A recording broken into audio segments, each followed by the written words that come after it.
Basically mu times of ई। ठीक है, तो म्यू के बारे में हमने बात की थी। ये जो था ये आपका ड्रिफ्ट वेलोसिटी था। जब आप इसको किसी इलेक्ट्रिक फील्ड में इलेक्ट्रॉन को रखोगे तो जिस वेलोसिटी से मूव करेगा that is basically drift velocity. और ये जो वेलोसिटी होती थी हमारे पास ये एवरेज होती थी। ई जो होता था हमारे पास इलेक्ट्रिक फील्ड होता था, ई जो होता था हमारे पास वो इलेक्ट्रिक फील्ड होता था। और म्यू जो होता है वो होता है मोबिलिटी। म्यू जो होता था वो होता था हमारे पास मोबिलिटी। अब बेसिकली मोबिलिटी का मतलब क्या होता है? मोबिलिटी का मतलब होता है कि कितने ईज के साथ जो इलेक्ट्रॉन है, कितने ईज के साथ जो इलेक्ट्रॉन है वो मूव कर पा रहा है सॉलिड के अंदर, कितने ईज के साथ इलेक्ट्रॉन मूव कर पा रहा है किसी भी गिवन सॉलिड के अंदर। फॉर एग्जांपल सपोज करो आपके पास ना यहाँ पे एटम्स हैं, ठीक है। एक फर्स्ट केस हमारे पास ये हो गया केस वन, ठीक है। और ये इस तरीके से, और दूसरा केस हो गया मेरे पास ये एटम्स है,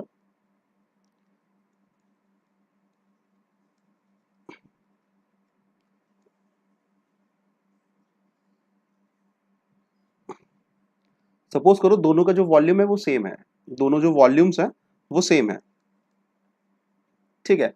अब क्या होगा जब देखो यहाँ पे इलेक्ट्रॉन, जब यहाँ पे इस केस में जब इलेक्ट्रॉन मूव करेगा तो इसके अंदर कोलिजन के जो चांसेस होंगे, इसके अंदर कोलिजन के जो चांसेस होंगे वो कंपैरेटिवली कम होंगे।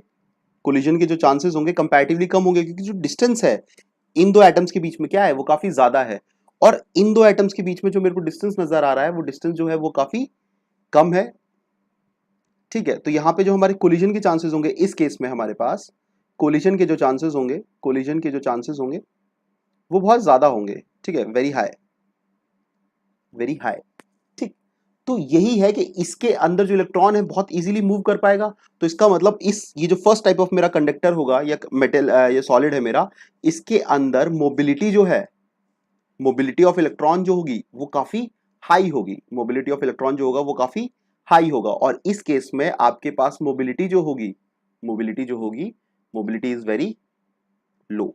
इस केस में हमारे पास जो मोबिलिटी होगी काफी कम होगा, ठीक है, क्योंकि पैक्ड है। इसका मतलब क्या होगा, कोलिजन के चांसेस बढ़ेंगे, कोलिजन के चांसेस बढ़ेंगे तो इसका मतलब वेलोसिटी जो ये ड्रिफ्ट वेलोसिटी होता है basically average kind of velocity मिलेगी आपको, एवरेज वेलोसिटी, ठीक है। तो जब जितने ज्यादा कोलिजन्स होंगे इसका मतलब जैसे सपोज करो इस केस में अगर ये यहां से यहां जाता है तो नंबर ऑफ कोलिजन्स कम होंगे तो यहां से यहां पहुंचने में इसको जो टाइम लगेगा कंपैरेटिवली कम लगेगा। ईज है इसके अंदर, लेकिन इसके अंदर क्या है, यहां टकराया वापस गया, फिर यहां टकराया फिर वापस गया, फिर टकराया फिर वापस गया, यहां से यहां आने में इसको क्या लग रहा है, टाइम कंपैरेटिवली ज्यादा लग रहा है। तो इसी को हम बोलते हैं ईज ऑफ, मतलब like ease of moving in a solid is basically known as mobility, ठीक है। जब आप फोर्स लगा रहे हो उसकी वजह से इलेक्ट्रॉन मूव कर रहा है और जहां पे आपके कोलिजन्स वगैरह ज्यादा होंगे इसका मतलब वहां पे मोबिलिटी क्या होगी, आपके पास मोबिलिटी क्या हो जाएगी, उसकी कम हो जाएगी, ठीक है। कि वो कितना पैक्ड है उन सब चीजों के ऊपर क्या करेगा, आपकी मोबिलिटी डिपेंड करेगी, ठीक। ये क्लियर है कि मोबिलिटी क्या होता है, मोबिलिटी क्लियर हुआ सभी को कि मोबिलिटी मतलब क्या होता है? Mobility is basically ease of movement of charge carriers, ease of movement of charge carriers, charge carriers, charge carriers कितने आराम से मूव कर पा रहे हैं, that is basically mobility, nothing else, ठीक है। इसके अलावा मोबिलिटी और कुछ नहीं होती है आपके लिए, ठीक।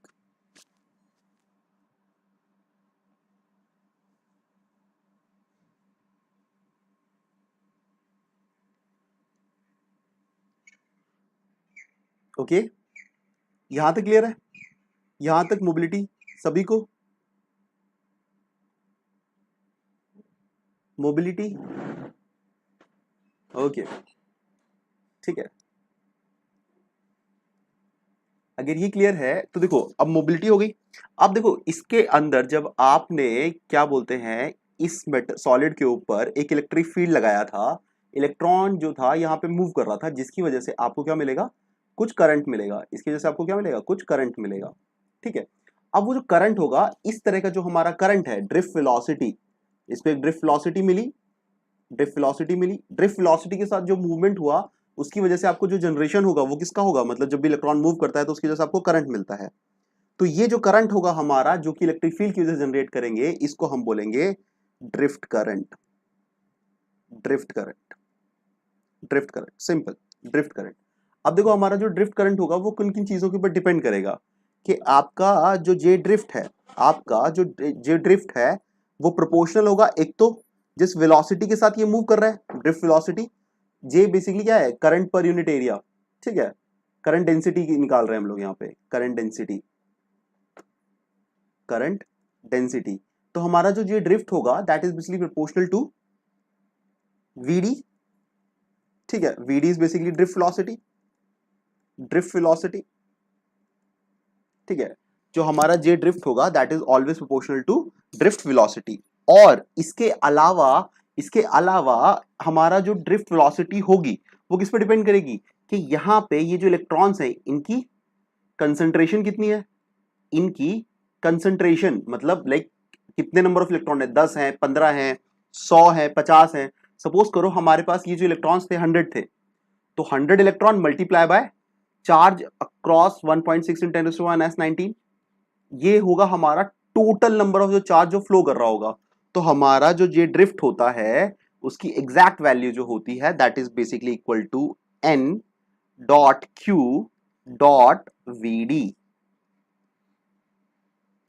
n जो है हमारे पास number of electron per centimetre cube, this is basically charge on electron, charge on electron, तभी तो एग्जैक्ट पता लगेगा मेरे को कि टोटल चार्ज कितना। और ये क्या है हमारे पास, drift velocity, this is your drift velocity, this is basically your drift velocity, ठीक है। इसको आप निकाल सकते थे I इज इक्वल टू जो हमारे पास होता था I is equal to dq/dt का यूज करके भी निकाल सकते हो आप, ठीक है। या फिर कई जगह आप लोगों ने पढ़ा होगा J is equal to sigma E भी होता है। जब आप लोग क्या बोलते हैं EMFT पढ़ते हैं तो उसमें आपको पता है कि J की वैल्यू जो होती है वो सिग्मा E के बराबर भी होती है, ठीक। अब ये मुझको पता लग गया कि J drift is equal to NQ/VD। अब देखो यहां से अगर हम देखते हैं J ड्रिफ्ट, और अभी हमने देखा था कि VD की वैल्यू जो थी वो क्या होती थी, mu times E।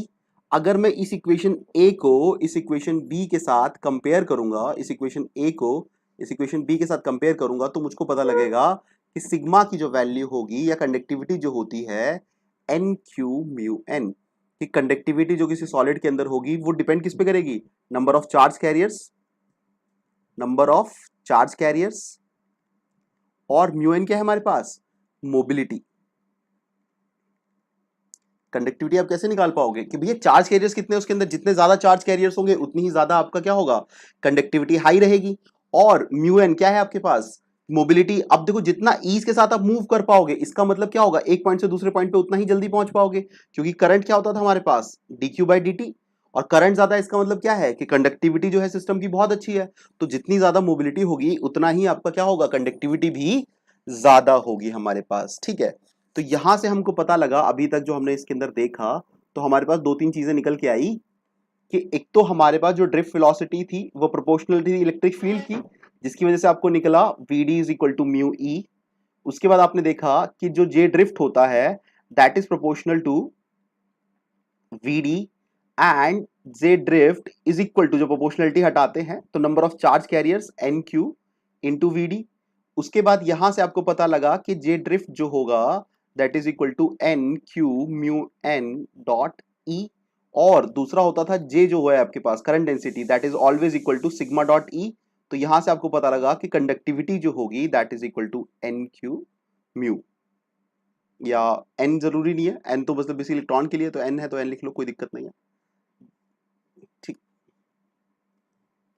Okay.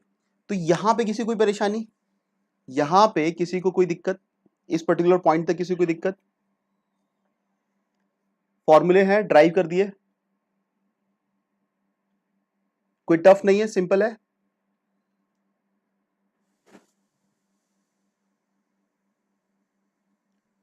Okay, ठीक है। जब अपने को ये पता लग गया, तो देखो अब हमारे पास सपोज करो एक इंट्रिंसिक टाइप सेमीकंडक्टर है, सपोज करो मेरे पास एक इंट्रिंसिक टाइप सेमीकंडक्टर है, इंट्रिंसिक टाइप सेमीकंडक्टर।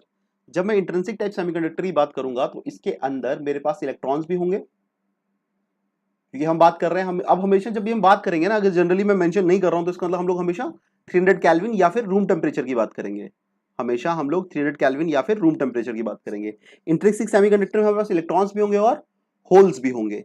तो इसका मतलब जो मेरी टोटल ड्रिफ्ट करंट डेंसिटी जो होगी वो किस वजह से होगी, इलेक्ट्रॉन्स की वजह से भी होगी, J of electron plus J of holes.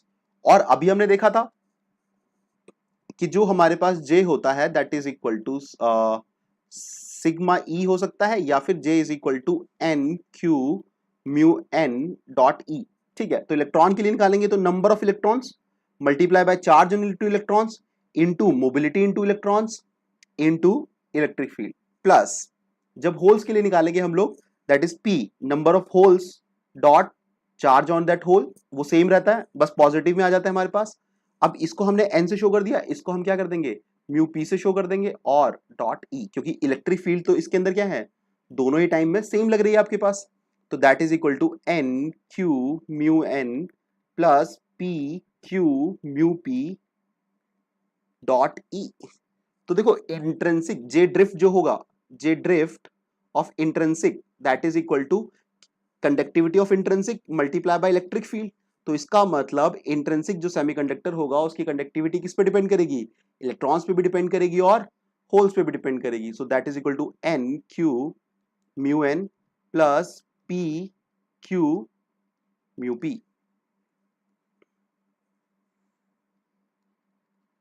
ठीक, कोई दिक्कत नहीं, हाँ बताओ। होल्स की वजह से जो करंट डेंसिटी है हाँ जी, उसकी सिग्निफिकेंस क्या होगा, मतलब वो थोड़ा मैं विजुलाइज नहीं कर पा रहा। मैं तुम्हारा क्वेश्चन नहीं समझा। सर जो करंट डेंसिटी है उसका सिग्निफिकेंस क्या है?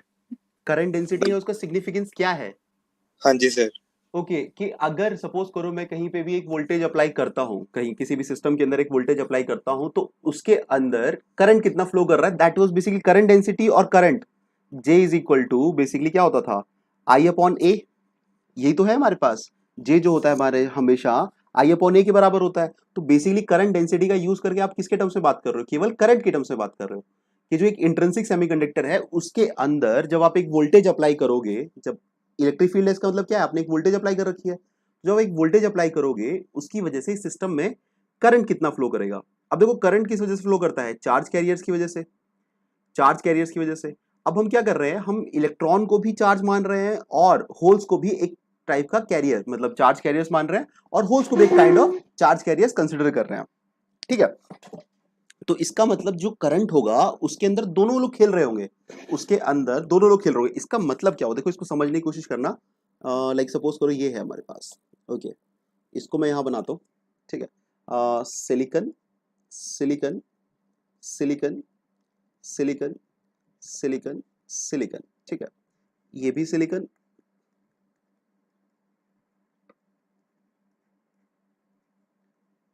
सिलिकन,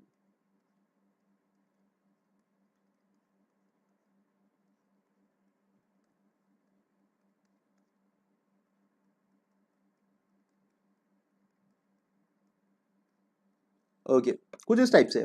ओके ये है हमारे पास। अब देखो सपोज करो हमारा ना मतलब लाइक अब मेरे पास कुछ बॉन्ड ब्रेक मतलब इसको मैं लेके चल रहा हूँ 300 केल्विन पे। इसका मतलब मेरे पास सपोज करो यहाँ पे इलेक्ट्रॉन है और यहाँ पे इलेक्ट्रॉन है, इसका मतलब मेरे कोई दो बॉन्ड जो है वो टूटे हुए हैं।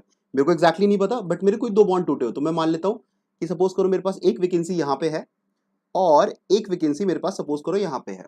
ओके अब मैं क्या कर रहा हूँ, यहाँ पे एक वोल्टेज लगा दी, इसका मतलब यहाँ पे मैंने लगा दिया पॉजिटिव टर्मिनल और यहाँ पे मैंने लगा दिया एक नेगेटिव टर्मिनल। ठीक है, पॉजिटिव टर्मिनल मतलब इस तरीके से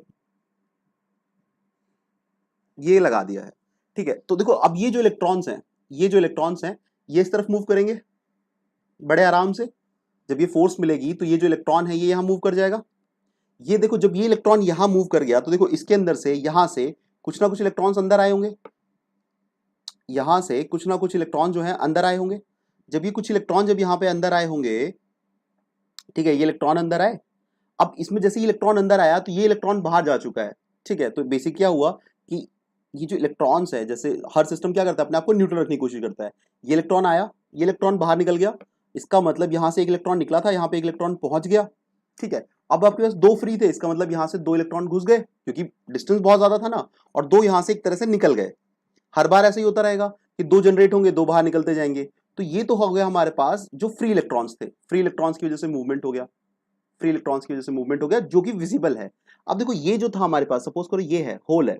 ठीक है, अब इसमें क्या होगा, जो इलेक्ट्रॉन्स हैं, इलेक्ट्रॉन्स क्या कर रहे हैं, हमेशा इस तरफ जाने की कोशिश कर रहे हैं। अब देखो सपोज करो हमारे पास ये जो था, हमारे पास ये होल था, ठीक है, यहां पे आपके पास क्या है, इलेक्ट्रॉन है, ये इलेक्ट्रॉन यहां मूव कर सकता है, ठीक है। एक तो देखो दूसरी चीज, एक तो चीज ये है कि यहां पे आपने क्या लगा रखा है, एक पॉजिटिव टर्मिनल लगा रखा है, फोर्स इस तरफ है। अब ये इलेक्ट्रॉन है यहाँ पे, ये इलेक्ट्रॉन यहाँ पे मूव कर सकता है बड़े आराम से। अगर ये इलेक्ट्रॉन यहां मूव करेगा तो यहाँ पे क्या बन जाएगा, एम्प्टी शेल बन जाएगा। मानते हो इस चीज को, ये जो होल है ये इस तरफ मूव कर सकता है, ठीक है। इसी हिसाब से ये जो होल है यहां आ सकता है, ये जो इलेक्ट्रॉन है यहां से यहां मूव कर गया, सिमिलरली ये इलेक्ट्रॉन यहां से यहां मूव कर गया, यहां पे होल क्रिएट होगा। इस तरीके से आप इसको दिखा सकते हो कि यहां पे आपके पास क्या हो गया, एक इस होल को आप यहां से यहां पहुंचा सकते हो।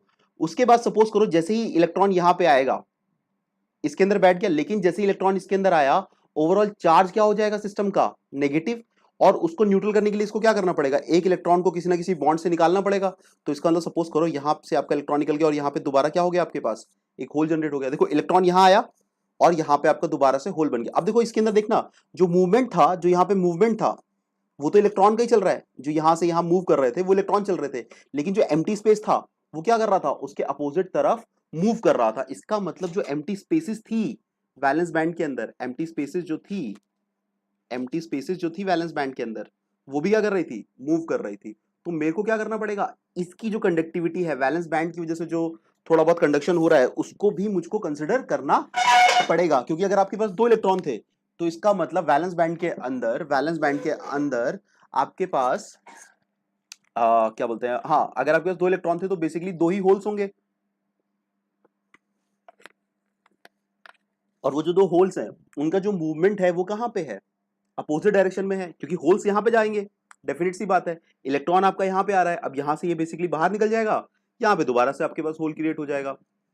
तो होल इस तरफ गया, तो देखो जो ये होल्स की वजह से भी तो कुछ ना कुछ आपका करंट फ्लो किया कि नहीं किया। जिसने पूछा था समझ में आया यार आपको सर, यस सर। क्लियर है यस या सर। फिर जबरदस्ती कर रहे हो।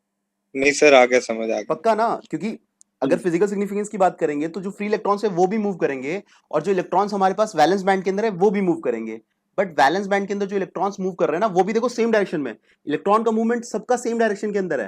होल्स उसके अपोजिट, मतलब हमको ऐसा लग रहा है कि होल्स जो है वो अपोजिट डायरेक्शन के अंदर मूव कर रहे हैं, बट जो फ्लो करता है वो हमेशा इलेक्ट्रॉन ही करता है, होल्स मूव यस नहीं सर। करते। मतलब बेसिकली वैलेंस बैंड में जब इलेक्ट्रॉन मूव कर रहा है तो उसको हम बोल देते हैं होल्स, ठीक है। तो ये जो हमारी ठीक है। कंडक्टिविटी है ये दोनों वजह से आएगी, आपके पास इलेक्ट्रॉन की वजह से भी आएगी और होल्स की वजह से भी आएगी। तो जब हम इंट्रिंसिक की बात करेंगे, इंट्रिंसिक क्या, इवन तो जब हम एक्सट्रिंसिक की बात करेंगे तो भी चीजें वैसी ही रहेंगी। अब इसमें होगा क्या, जब एक्सट्रिंसिक की बात करो, सपोज करो आपके पास एन टाइप सेमीकंडक्टर है, एन टाइप सेमीकंडक्टर है, ठीक। तो हमने देखा कि जो कंडक्टिविटी होती है that is equal to N Q mu N plus P Q mu P, this is mobility of holes, ठीक है। इसको हम बोलते हैं कि ये है हमारे पास इलेक्ट्रॉन की वजह से और ये है हमारे पास होल्स की वजह से। अब मेरे को पता है कंडक्टिविटी जो है एन टाइप के अंदर, उसमें एन की जो वैल्यू होती थी वो मेजॉरिटी गैजेस के बराबर होती थी, that is equal to N D dot Q dot mu N, इससे कोई फर्क नहीं पड़ेगा। और ये जो वैल्यू होती थी ये होती थी N I square divided by N D dot Q dot mu P. अब देखो एग्जैक्ट, जब देखो आप इसको देखोगे तो ये जो वैल्यू होगी, ये जो वैल्यू होगी इसके कंपैरेटिव में बहुत लो होती है, इसलिए हम लोग लिख देते हैं sigma N is approximately equal to N D dot Q dot mu, ठीक है। ये वाली चीज जो होती है एन टाइप के अंदर काम नहीं करेगी, और पी टाइप के अंदर इलेक्ट्रॉन्स की वजह से जो कंडक्टिविटी होती है वो पिक्चर में नहीं आती है। ऐसा नहीं कि होती नहीं है, होती है, बट जो उसका इफेक्ट होता है वो बहुत ज्यादा सिग्निफिकेंट नहीं होता है। और हम जो इफेक्ट्स पढ़ते हैं मोस्टली क्या करते हैं हम लोग, सिग्निफिकेंट इफेक्ट्स को डील कर रहे होते हैं, ठीक है। क्लियर है सभी को ये वाली कहानी, N type semiconductor. Yes sir. पक्का सभी लोग, बाकी सब। तो ये हो गया हमारे पास एन टाइप सेमीकंडक्टर, ठीक है। उसके अंदर हम क्या मानेंगे, होल्स की जो कंडक्टिविटी है, होल्स की वजह से जो कंडक्टिविटी है उसको हमने अप्रोक्सीमेटली जीरो मान लिया।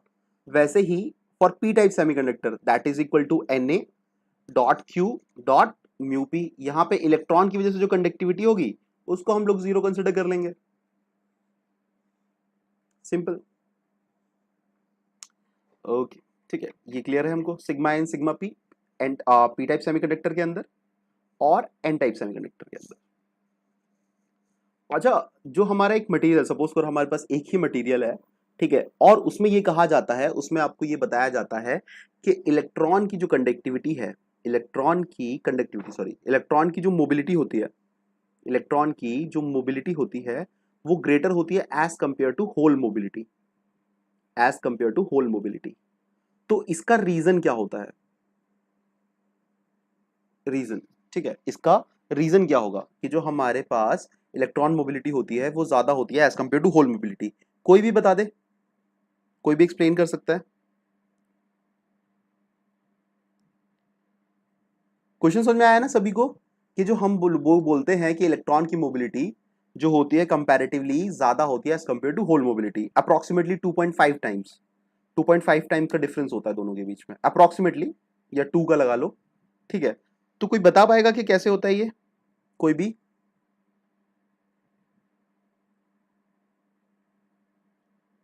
क्या हो गया, क्लास बोरिंग हो गई है या फिर तुम लोगों को मजा नहीं आ रहा है, या जबरदस्ती बैठे हुए हो आज? क्या हो गया?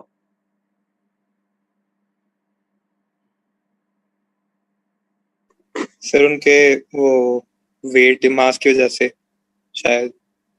Mass of electron, okay, mass of electron is more. अगर मास किसी का ज्यादा होगा तो उसकी जो वेलोसिटी है वो क्या हो जाएगी, कम हो जाएगी।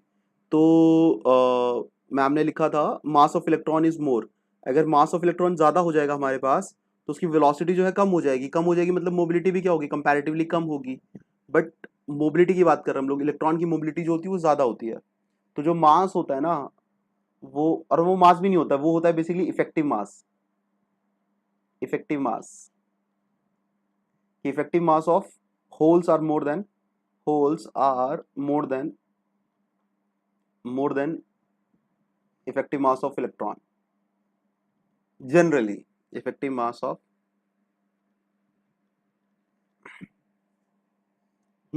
तो ये तो नहीं होता था। सर आप कुछ कह रहे थे?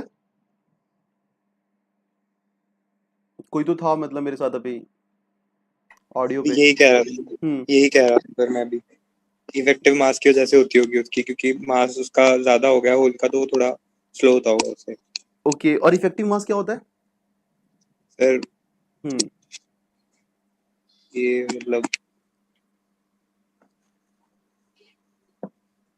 अच्छा चलो, सपोज करो आपसे पूछा जाए effective mass, effective mass can be A positive, B negative, C zero, D none of these, and E all of the, oh sorry, A B and C। तो कौन सा ऑप्शन करेक्ट होगा इसके अंदर? कौन सा ऑप्शन करेक्ट होगा effective mass के केस में? कोई भी, कोई भी? A, effective mass is positive, okay, A D, I think D none of these, okay. ना पॉजिटिव होगा ना नेगेटिव होगा ना जीरो होगा, तो फिर क्या होगा भाई? I mean C, okay zero होगा। अगर इफेक्टिव मास जीरो हो गया तो फिर तो फंडा ही खत्म हो गया हमारे पास। उल्टा मैंने यहाँ तो लिख रखा है कि effective mass of holes are more than effective mass of zero. अगर दोनों वैल्यू जीरो हो गई हमारे पास तो हम कंपेयर कैसे करेंगे? कंपेयर ही नहीं कर पाएंगे। नेगेटिव एंड पॉजिटिव दोनों होते हैं, मे बी। अच्छा, नेगेटिव और पॉजिटिव दोनों होते हैं, ओके ओके। चलो देखो, एक तो देखते हैं कि इफेक्टिव मास क्या होता है। कोई बताएगा मेरे को वैसे इफेक्टिव मास क्या होता है? ए पॉजिटिव, ओके। इफेक्टिव मास के बारे में कोई आइडिया है किसी को कि इफेक्टिव मास क्या होता है? इफेक्टिव मास के बारे में कोई आइडिया किसी को कि इफेक्टिव मास क्या होता है? कोई भी? इफेक्टिव मास नॉर्मल मास की तरह होता है या फिर कुछ और होता है?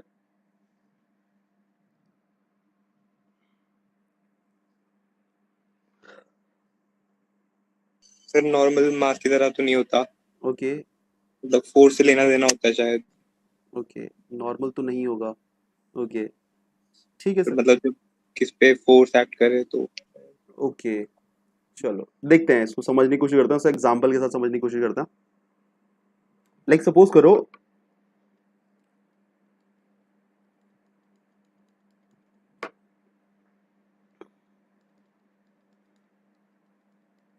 ओके 100 मीटर रेस है, 100 मीटर रेस है, ठीक है। और ये फिनिश लाइन है हमारे पास, ये फिनिश लाइन है, ठीक है, फिनिश लाइन है, ये भी फिनिश लाइन है आपके पास 100 मीटर, ठीक है। ये है हुसैन बोल्ट, हुसैन बोल्ट, और ये यमन है, क्योंकि मैं इसी के साथ शायद बात कर रहा था। ओके अब दोनों में रेस होती है, तो कौन जीतेगा? Who will win this particular race? ये जो रेस होगी कौन जीतने वाला है? कोई भी? हुसैन से यू लिख दोगे और फिर हाँ बोल्ट, बोल्ट जीतेगा definitely. Sir sorry to say Usain, मतलब Usain Bolt, sir sorry to say Usain, ठीक कहने क्या चाहते हैं? बोल्ट ही जीतेगा, ठीक है, हाँ बोल्ट ही जीतेगा, ठीक। लेकिन ये हमारा स्टूडेंट और क्लास मेरी है, तो जीतना किसको चाहिए? इन भाई साहब को। तो अब हम क्या करते हैं, जब हम रेस लगाएंगे, जब हम रेस लगाएंगे तो हम क्या करते हैं, हाँ, बोल्ट ही जीतेगा यमन को, ओके। तो जब हम रेस लगाते हैं, जब हम रेस लगाएंगे तो हम क्या करते हैं, ये जो हुसैन बोल्ट जी हैं, इनके उसमें क्या करते हैं, यहाँ पे ऐसे गड्ढा कर देते हैं इसमें, ठीक है, और उसमें बहुत सारा मड डाल देते हैं। उसके बाद यहाँ पे एक इस तरीके से दीवार लगा देते हैं जिसपे इसको कूद के जाना है, और गड्ढे, ठीक, इस तरीके से। अब क्या हुआ, अगर अब इसको देखा जाएगा, अगर अब इसको देखा जाएगा तो अब कौन जीतने वाला है इसके अंदर? अब कौन जीतने वाला है? अब तो यमन जीतेगा, चांसेस हैं, मतलब है जीतना चाहिए उसको। अभी भी नहीं जीता तो फिर दिक्कत है, ठीक है। तो अभी क्या हुआ कि यमन इसमें जीत सकता है, लेकिन क्या होगा कि जो स्पेक्टर्स हैं, मतलब जो लोग बैठे हुए हैं, वो जब इसको देखेंगे तो कहेंगे यार चीटिंग हो रही है। वो जो होंगे वो लोग बोलेंगे कि यार यहाँ पे ना क्या हो रहा है, चीटिंग हो रही है बहुत गजब तरीके से। तो वो लोग क्या करेंगे, हम लोग क्या करते हैं, ये जो पूरा का पूरा चीजें हैं कि मतलब लाइक ऐसे दीवार थी, यहाँ पे जो खाई थी, इन सब चीजों के अंदर, इन सब चीजों का क्या करते हैं, एक मास निकालते हैं कि ओवरऑल अगर इसके ऊपर मैं कितना मास रखूंगा, इसके ऊपर मैं कितना मास रखूंगा कि मेरी जो ओवरऑल वैल्यू है, मेरी ओवरऑल जो वैल्यू है वो क्या हो जाए कि ये जो चीज है, इसका मतलब अब नया जो ग्राउंड होगा ना वो कुछ इस टाइप का होगा, नया जो ग्राउंड होगा वो कुछ इस टाइप का होगा, ये है, ठीक है। और ये हमारे यमन जीत है, ठीक। और यहाँ पे हमने क्या किया, इसके पैरों में ऐसा ऐसा बहुत सारा आयरन डाल दिया। अब वो तो उसने अपनी मर्जी से डाला होगा, हम ये बोल सकते हैं, ठीक है, क्योंकि इस टाइम अपनी क्लास है, जैसे भारत में गवर्नमेंट है इंडिया की, सॉरी बीजेपी की, तो कुछ भी चल रहा है वैसे ही, ठीक है। अब यहाँ पे डाल दिया गया, ठीक। अब ये जो है ये इस तरीके से डाला गया कि मतलब लाइक रोड जो है वो तो बिल्कुल प्लेन है, लेकिन ये वाला जो रोड है ये भी प्लेन है। तो जब भागेंगे तो ये जो एक्स्ट्रा मास डाला गया है, इसकी वजह से इसका जो ओवरऑल मास हो गया वो क्या हो गया है, चेंज हो गया है। तो इसी को बोलेंगे इफेक्टिव मास, इसी को जो नया चेंज हो गया है इसी को बोलेंगे इफेक्टिव मास। एक तरीका तो ये हो सकता है, अब देखो इस केस में आपका जो मास था, ओवरऑल जो मास था वो इंक्रीज कर गया है, वो क्या कर गया है, इंक्रीज कर गया है। लेकिन सपोज करो अगर ये पॉसिबिलिटी नहीं होती, ठीक है, उसाइन बोल्ट नहीं मानता ऐसे आयरन पहनने के लिए, तो हम क्या कर सकते थे, हम क्या कर सकते थे, ये सेम 100 मीटर रेस थी, ठीक है, और ये था, ठीक है। अब हमने क्या किया, वो सबवे सर्फ के अंदर नहीं आता था पीछे जो इस तरीके से कुछ देता था, ये इसके साथ लगा दिया गया 100 मीटर, ठीक है, यमन और बोल्ट।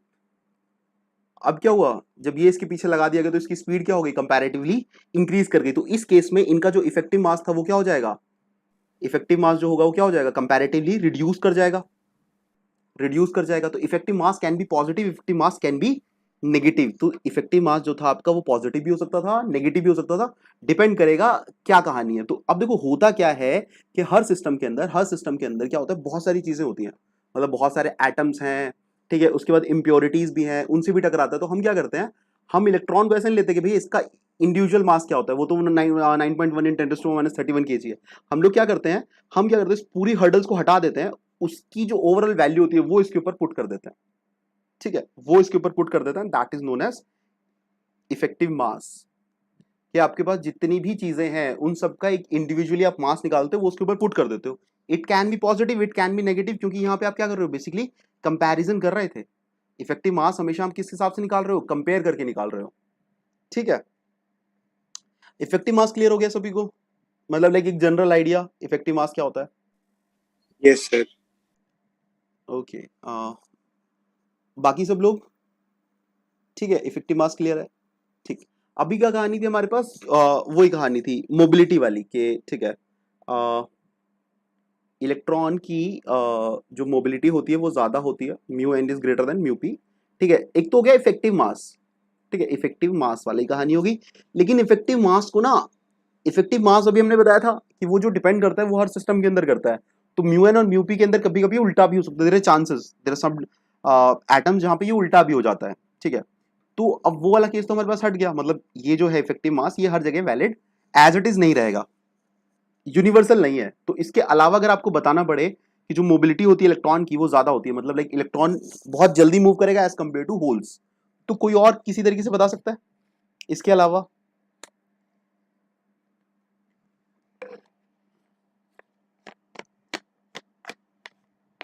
कोई भी इसके अलावा बता सकता है कि मतलब लाइक हम मोबिलिटी ऑफ इलेक्ट्रॉन जो होगी वो ज्यादा होगी as compare to mobility of holes, sorry mobility of electron is higher than mobility of holes. हाँ सही है, कोई भी?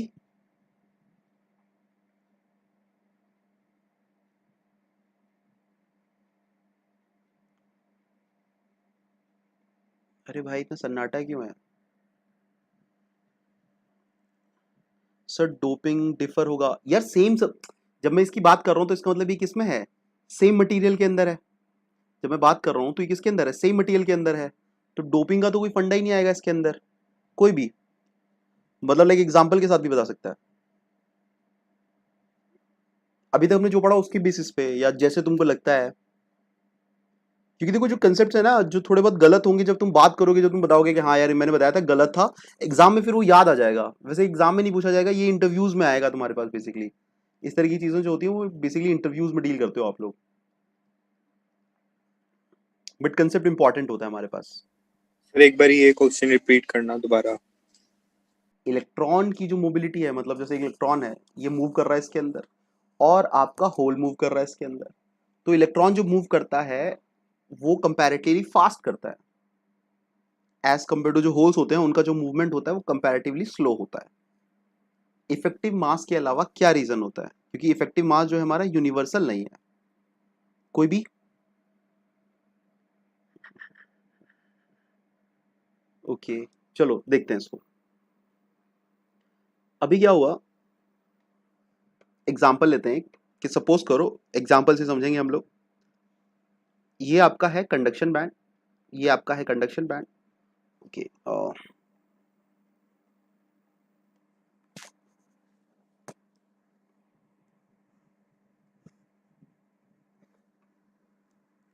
Conduction band, this is your valence band. Okay okay, suppose करो कंडक्शन बैंड में भी आपके पास 100 एनर्जी स्टेट्स हैं, 100 एनर्जी स्टेट्स हैं। एक एग्जांपल लेके चलते हैं हम लोग, इसमें 100 एनर्जी स्टेट्स हैं, और यहाँ पे भी आपके पास क्या है, 100 एनर्जी स्टेट्स हैं। यहाँ पे भी आपके पास क्या, 100 एनर्जी स्टेट्स हैं। ओके, अब देखो अगर वैलेंस बैंड के अंदर अगर हम लोग बात करते हैं at T is equal to 0 kelvin की, at T is equal to 0 kelvin की, तो हमारे पास क्या था, 100 एनर्जी स्टेट्स था। तो यहाँ पे टोटल नंबर ऑफ इलेक्ट्रॉन कितने होंगे वैलेंस बैंड के अंदर? अगर वैलेंस बैंड में 100 एनर्जी स्टेट्स हैं तो at T is equal to 0 kelvin पे वैलेंस बैंड में नंबर ऑफ इलेक्ट्रॉन्स कितने होंगे हमारे पास? नंबर ऑफ इलेक्ट्रॉन्स कितने होंगे हमारे पास?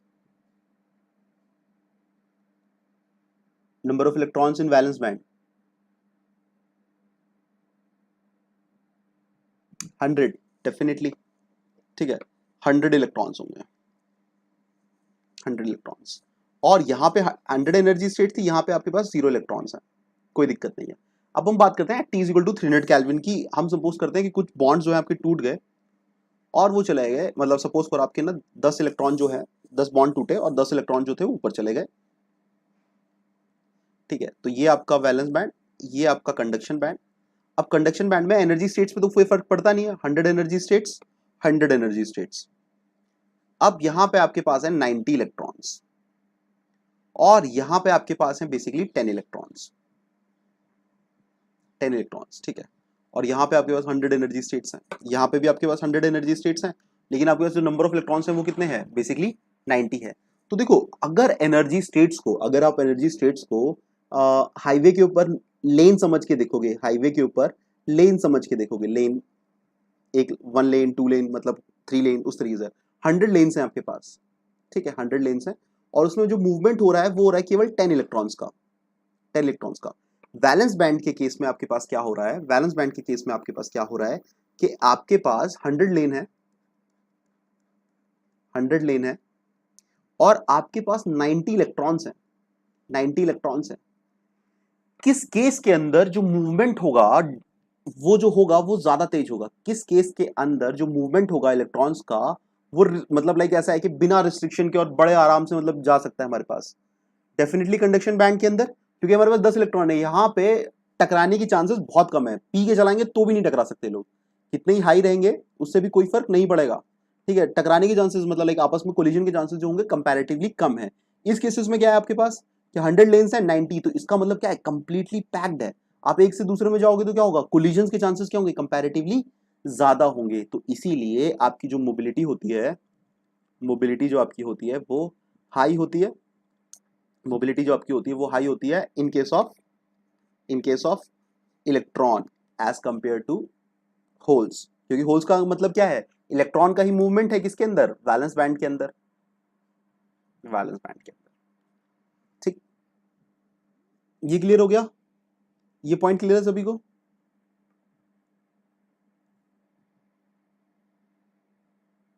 ओके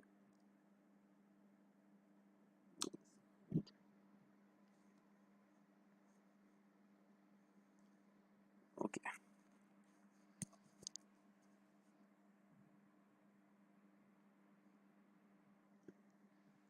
अब आते हैं हम लोग अपने नए टॉपिक पे, ठीक है। एक अलग टॉपिक है हमारे पास, that was basically known as diffusion, that is basically known as diffusion,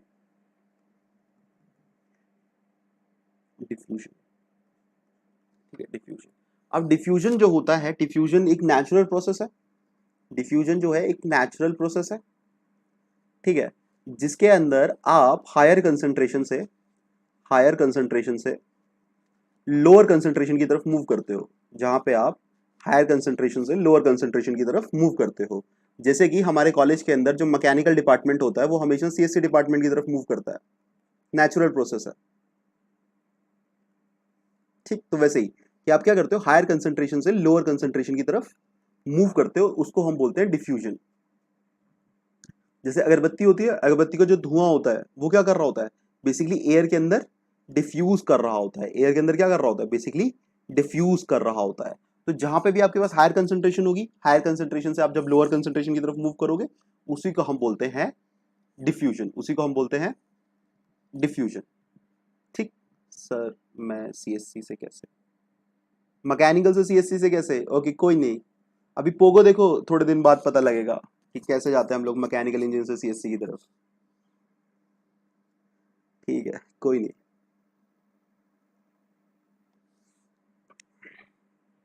चलो ठीक है, तो डिफ्यूजन क्या हो गया हमारे पास कि आपके पास कहीं पे भी हायर कंसंट्रेशन है, हायर कंसंट्रेशन से जब भी आप लोअर कंसंट्रेशन की तरफ मूव करोगे तो that is known as diffusion, ठीक है, that is basically known as diffusion. अब देखो इसमें होता क्या है, इसमें होता क्या है, अच्छा एक बात बताओ, जब तुम लोग क्या बोलते हैं लाइक ऐसे ना अपने घर में कैलेंडर होता है, घर में कैलेंडर होता है और ये कैलेंडर इस तरह से आपने लगा रखा होता है, सपोज करो ये दीवार है इस पे आपने इस तरीके से कैलेंडर लगा रखा है और यहाँ पे फैन है आपके पास, ठीक है, ये जब रोटेट करता है तो ये क्या कर रहा है एयर को नीचे पुश कर रहा है और जो कैलेंडर है वो ऊपर की तरफ जाता है, क्यों? जो समझ में आया कि फैन है, फैन जब मूव करता है तो कैलेंडर जो है उसकी तरफ आता है ना कि नीचे की तरफ जाता है, क्यों, Y?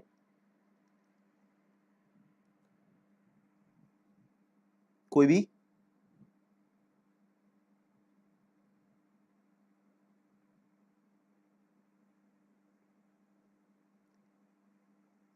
Convection of air, okay क्या होता है ये?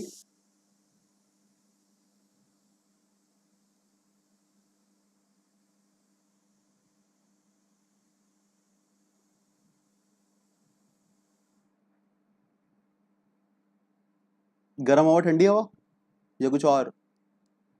प्रेशर ऊपर की तरफ लगता है, हवा नीचे आने पर प्रेशर ऊपर की तरफ लगता है, हवा air circulation, SC sir air calendar के नीचे जाती है बट एक्चुअल में एयर वो ऊपर ही की ओर होगी। अरे गुरुदेव, ये फंडा, और सपोज करो आप यहाँ पे खड़े हुए हो और यहाँ से ना एक ट्रेन जा रही है आपके पास। यहाँ से जब एक ट्रेन जाती है तो आपको ऐसा लगता है कि आप ना आगे की तरफ, ट्रेन आपको आगे की तरफ खींच रही है। दोनों फिनोमिनाज जो होते हैं वो सेम होते हैं, क्योंकि जब ट्रेन आती है फोर्स के साथ आती है तो क्या करती है, यहाँ से एयर को हटाती है। जब हटाती है तो यहाँ पे एक लो प्रेशर क्रिएट हो जाता है, और तुम्हारे पीछे जो एयर का जो प्रेशर होता है वो हाई होता है।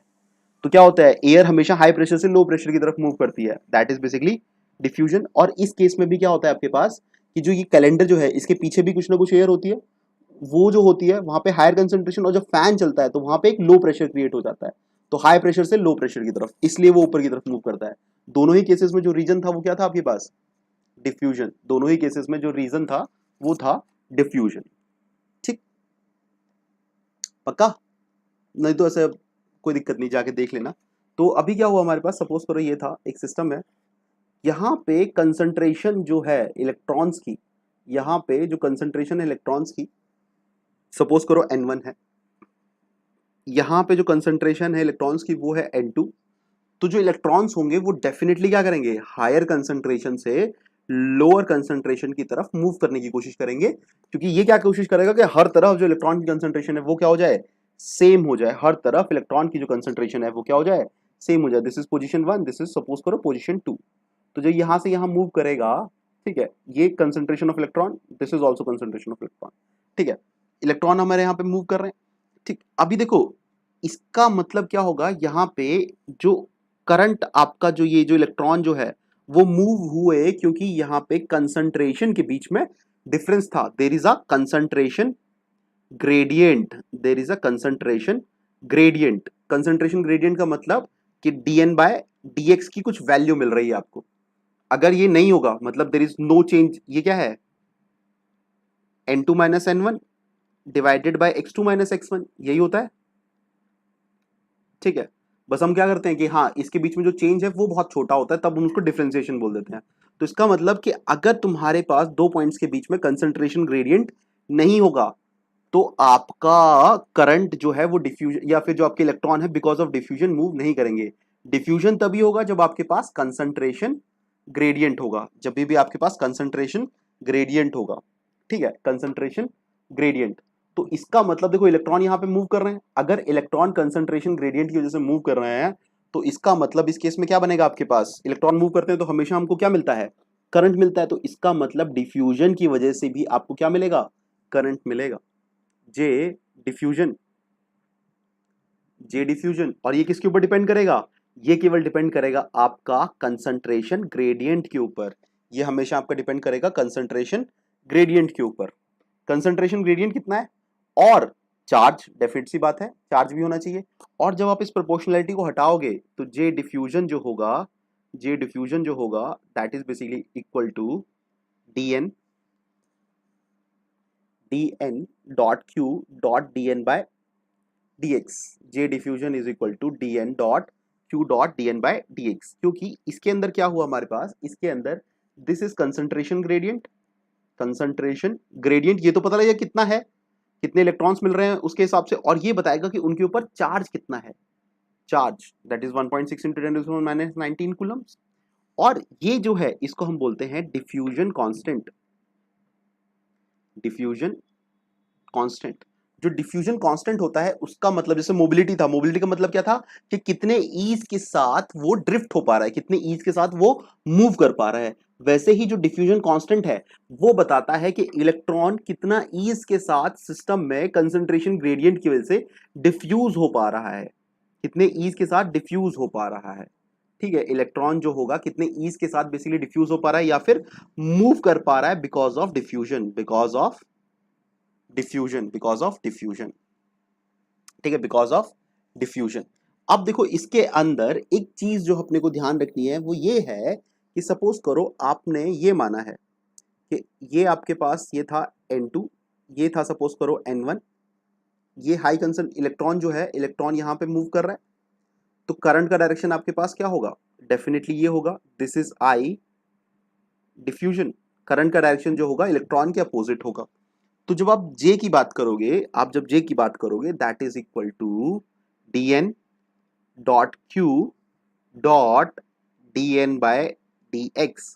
अब देखो जो जे है यहाँ पे ये पॉजिटिव और नेगेटिव है, ये किस पे डिपेंड कर रहा है आपके पास कि आपने डायरेक्शन क्या माना है। अगर आप करंट का डायरेक्शन ये मानते हो तो this has to be positive, क्योंकि देखो आपकी ये जो वैल्यू आएगी this value has to be negative. जो आपका ग्रेडियंट होगा ये तो हमेशा नेगेटिव होगा ना। देखो हायर कंसंट्रेशन से लोअर कंसंट्रेशन, तो dn बाई dx जो होगा हमेशा क्या मिलने वाला है आपको, नेगेटिव मिलना है। तो अगर आपको करंट बनाना है और ये क्यू भी क्या रहेगा आपके पास, नेगेटिव होगा, तो अगर आप ये डायरेक्शन मानते हो तो आपको जो जे मिलने वाला है वो क्या मिल जाएगा, पॉजिटिव मिल जाएगा। अगर आप जे डिफ्यूजन आई अगर ये डायरेक्शन ले लेते तो आपको ये क्या मिल जाता, नेगेटिव मिल जाता, क्योंकि dn बाई dx तो हमेशा नेगेटिव होगा। बट आप डायरेक्शन क्या लेके चल रहे हो ये उसके ऊपर डिपेंड करेगा कि आपकी जो डेंसिटी है, करंट डेंसिटी है डिफ्यूजन की, वो क्या मिलेगी, वो क्या मिलेगी। ठीक है जनरली। अब दूसरी कहानी इसमें हो गई कि P के अंदर क्या आता है हमारे पास जनरली। ये सपोज करो this is P2, this is P1, ये यहां से यहां मूव कर रहे हैं। अब देखो करंट का डायरेक्शन जो है आपके पास वो ये होगा, this is I diffusion, I diffusion. ठीक है, तो इसमें क्या हो जाएगा आपके पास, J diffusion is equal to, J diffusion is equal to, अगर इसके हिसाब से बात करेंगे तो dn dot Q dot dn by dx। अब देखो ये भी नेगेटिव था, ये भी नेगेटिव था, तो ओवरऑल वैल्यू पॉजिटिव मिल गई क्योंकि मैंने डायरेक्शन क्या लिया था, ये लिया था। अब इसके अंदर ये इस डायरेक्शन में मूव कर रहा है, ठीक है, ये इस डायरेक्शन में मूव कर रहा है जो जनरल मेरे पास होगा, तो ये तो dp बाई dx, ठीक है, एंड दिस इज dp। ये क्या होगा, नेगेटिव होगा, लेकिन ये वाली वैल्यू क्या है मेरे पास, पॉजिटिव है। और अगर ये जो हमारे पास मूवमेंट ऑफ चार्ज कैरियर्स को ही मैं डायरेक्शन ऑफ करंट लेके चलता हूं तो मुझको क्या लगाना पड़ेगा यहाँ पे, नेगेटिव साइन। समझ में आया कि वहां पे नेगेटिव साइन क्यों नहीं होता था इलेक्ट्रॉन के केस में, और क्या बोलते हैं होल के केस में हम लोग नेगेटिव साइन क्यों यूज करते हैं। ये क्लियर हुआ कि होल्स के केस में हम लोग नेगेटिव साइन क्यों यूज कर रहे हैं और इलेक्ट्रॉन के केस में क्यों नहीं कर रहे थे, सभी को ना।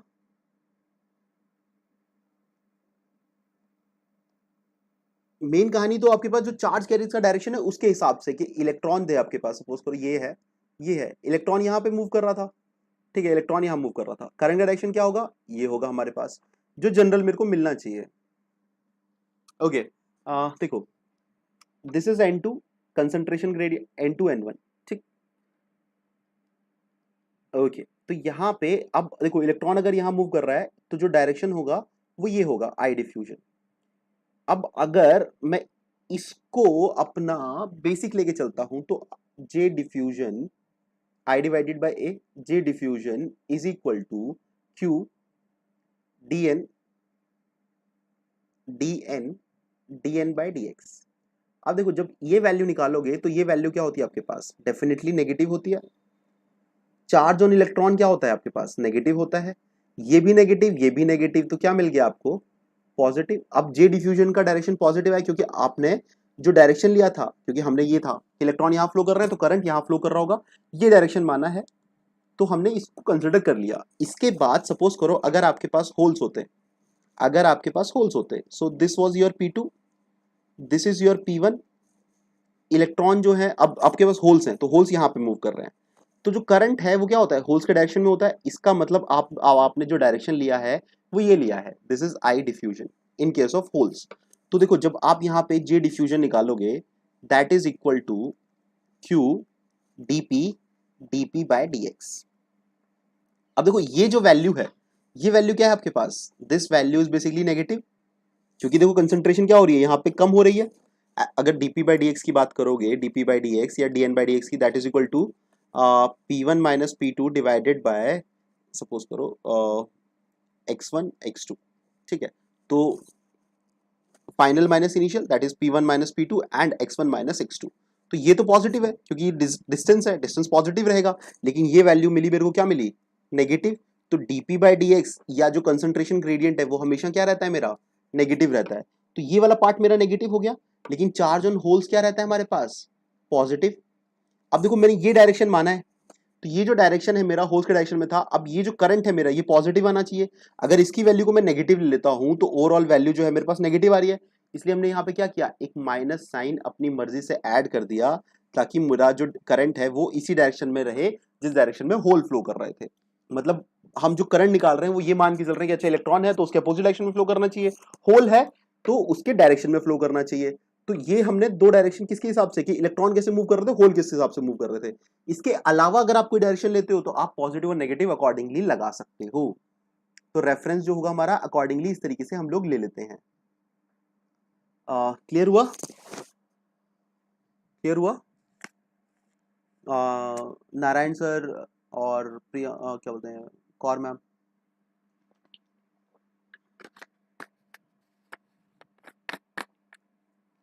ठीक, ओके, ठीक है। अब हम क्या करेंगे, आज एक दो क्वेश्चंस करेंगे।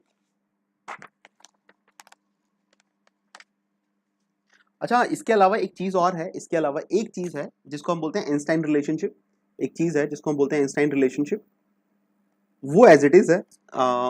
ये आपको देता है, ये आपको बेसिकली प्रोवाइड करता है कि डी एन म्यू एन जो होगा वो हमेशा वी टी के बराबर होगा।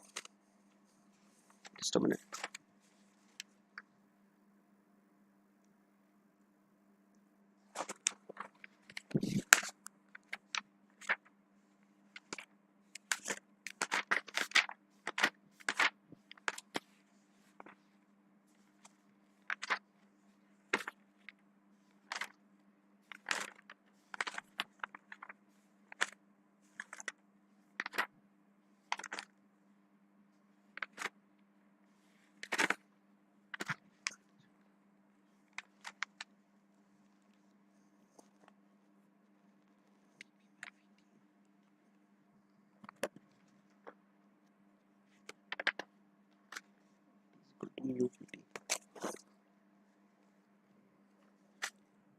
This is equal to, okay, sorry,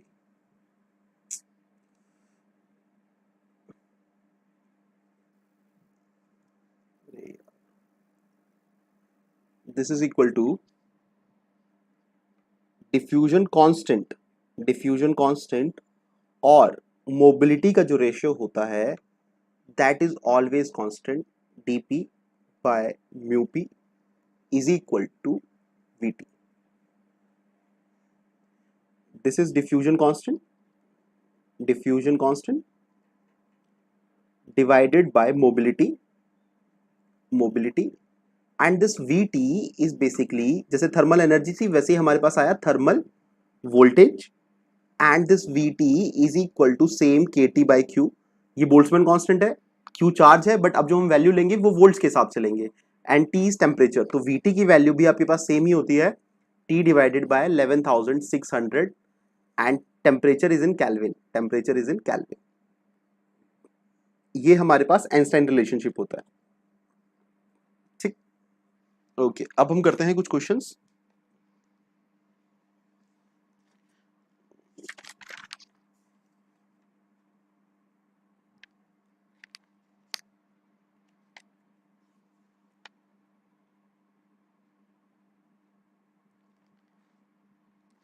okay,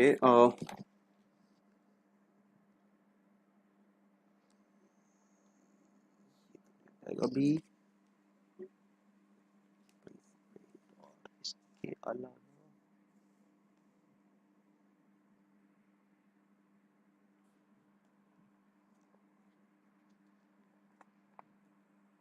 time के हिसाब से देखो, चलो ये वाला क्वेश्चन करो। जैसे कि आपको दे रखा था at t is equal to 300 Kelvin, at t is equal to 300 Kelvin, mobility of holes is equal to 500 centimeter square volt second, and kt by q is equal to 26 millivolts. The whole diffusion constant, the whole diffusion constant dp in centimetre square पर second. Direct question है, एक बार try करो इसको।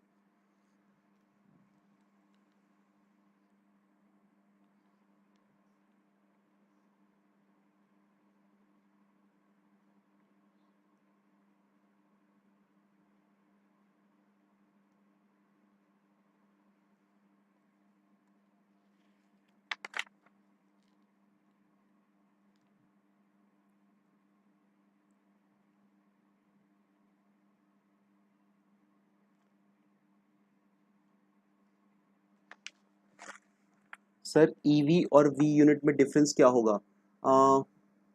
एक minute sir x2 minus x1 आएगा या x1 minus x2 denominator में? यार ओके, एक एक करके देखते हैं कि जो हमारा डिनोमिनेटर था, ठीक है, ये P2 है, ये P1 है, ये x2 है, ये x1 है, या फिर मैं इसको ऐसे ले सकता हूं P1 P2 x1 x2। दोनों ही केसेस में अगर आप dp बाय dx निकालते हैं तो इस केस में देखो फाइनल माइनस इनिशियल, क्योंकि मूवमेंट इस डायरेक्शन में है, तो आपके पास P1 minus P2 divided bye x1 minus x2। इस केस के अंदर आपके पास क्या हो जाएगा? P2 minus P1 divided by x2 minus x1। तो ये जो चीज होती है ये डिपेंड करते हैं कि आप किस चीज को इनिशियल और किस चीज को फाइनल ले रहे हो इस केस में, ठीक है। और कंसंट्रेशन के ऊपर भी है क्योंकि ये जो कंसंट्रेशन है कंपैरेटिवली क्या है, कम है as compare to P1, distance ज्यादा है आपके पास। अगर आप उल्टा लोगे तभी भी आपके पास जो वैल्यू आएगी वो नेगेटिव आएगी। हाँ जी रविशंकर बताइए, ऐसे ऑन किया क्या? हाँ रवि बोलो, कुछ नहीं। ओके, इलेक्ट्रोवोल्ट और वोल्ट में डिफरेंस क्या होगा? मैम इलेक्ट्रोवोल्ट जो है वो एनर्जी की यूनिट है, वो एनर्जी की यूनिट है, और वी जो है वो वोल्टेज की यूनिट है हमारे पास। ऐसे ही हो गया, ओके कोई दिक्कत नहीं है। इलेक्ट्रोवोल्ट और ये दोनों के अंदर फर्क है, एक एनर्जी के लिए है और एक वोल्टेज के लिए है, कि जो आपके पास वोल्टेज मिलेगी। एनर्जी और वोल्टेज, इनकी जो न्यूमेरिकल वैल्यूज होती है वो हमेशा सेम होती हैं।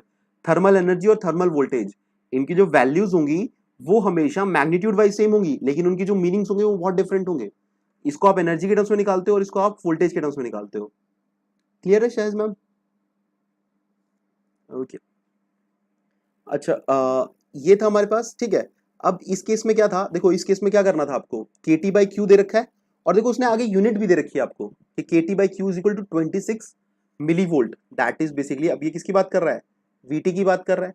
और दूसरी चीज आपके पास क्या आ गया कि D divided by mu is equal to VT। आपको निकालना था, DP निकालना था, that is equal to mu dot VT, that is mu was given as 500 centimetre square volt second multiply by VT, that is equal to 26 into 10 raise to power minus 3 volts. Volt से volts cancel हो गया आपके पास, तो देखो जो भी आपका मल्टीप्लाई करके आने वाला है, ठीक है, तो इसको 25 ले लो अप्रोक्सीमेटली, जब करते हैं 25 25 25 दो 5 10 11 12 125 और 2 0, दैट इज इक्वल टू 1.25, 3 है ना, 12.5 centimetre square second. Approximately, exact जो है वो 26 से मल्टीप्लाई करना पड़ेगा, ठीक है। 13 आ जाएगा तुम्हारे पास, 26 से मल्टीप्लाई करोगे तो 13 आ जाएगा। ये क्लियर है? ये क्लियर था सभी को? ओके, एक लास्ट एक क्वेश्चन और करते हैं। इसके अंदर आपको दे रखा है कि एक सिलिकॉन बार है, क्वेश्चन है एक सिलिकॉन बार है, उसके अंदर आपने एनडी की जो डोपिंग की थी that is basically equal to 2.25 into 10 raise to power 15 atoms per centimetre cube. Intrinsic concentration जो है that was basically 1.5 into 10 raise to power 10 per centimetre cube. और उसके बाद दे रखा है कि assuming complete impurity ionization, assuming complete impurity ionization, ठीक, the equilibrium